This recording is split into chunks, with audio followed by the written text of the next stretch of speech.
National commission ಹೇಳಿ council ಅಂತೇಳಿ 2021ರಲ್ಲಿ ಕೇಂದ್ರ ಸರ್ಕಾರದಲ್ಲಿ ಆಯಿತು. ಅದರ ಪ್ರಕಾರ ಎಲ್ಲ ರಾಜ್ಯಗಳು ಅವ್ರದ್ದು ಸಪ್ರೇಟಾಗಿ ಕೌನ್ಸಿಲ್ ಮಾಡಬೇಕು ಅಂತ ಒಂದು ಆದೇಶ ಹೊರಡಿಸಲಾಗಿತ್ತು.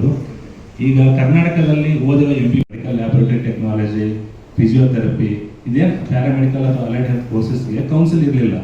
ಸೊ ಮಕ್ಕಳಿಗೆ ರಿಜಿಸ್ಟ್ರೇಷನ್ ಆಗ್ತಾ ಇರಲಿಲ್ಲ. ಸೊ ಅವೆಲ್ಲ ಈ ಸಿಸ್ಟಮ್ನ ಒಂದು ಸ್ಟ್ರೀಮ್ ಲೈನ್ ಮಾಡೋಕ್ಕಂತೇಳಿ ಒಂದು ಕೇಂದ್ರ ಸರ್ಕಾರದವರು 2021ರಲ್ಲಿ ಆದೇಶ ಹೊರಡಿಸಿ ಗೆಜೆಟ್ ಆಗಿದೆ. ಸೊ ಅದರ ಪ್ರಕಾರ ಎಲ್ಲ ರಾಜ್ಯಗಳು ಇದನ್ನ ಇಂಪ್ಲಿಮೆಂಟ್ ಮಾಡಬೇಕು ಅಂತೇಳಿ ಕರ್ನಾಟಕ ಸರ್ಕಾರ ಹಿಡಿದು ಎಲ್ಲ ರಾಜ್ಯಗಳು ಇಂಪ್ಲಿಮೆಂಟ್ ಮಾಡ್ತಾ ಇದ್ದಾರೆ. ಹೌದು ಸರ್. ಈಗ ಏನೇ ನೀವು ಫಿಸಿಯೋಥೆರಪಿ ಆಗಲಿ ಏನು ಬಂದ್ರೆ ಆ ಮಕ್ಕಳಿಗೆ ರಿಜಿಸ್ಟ್ರೇಷನ್ ಮಾಡಿಸ್ಕೊಳ್ಳೇಬೇಕು. ಅವ್ರು ವಿದೌಟ್ ರಿಜಿಸ್ಟ್ರೇಷನ್ ಅವರು ಪ್ರಾಕ್ಟೀಸ್ ಮಾಡೋ ಹೋಗಿಲ್ಲ.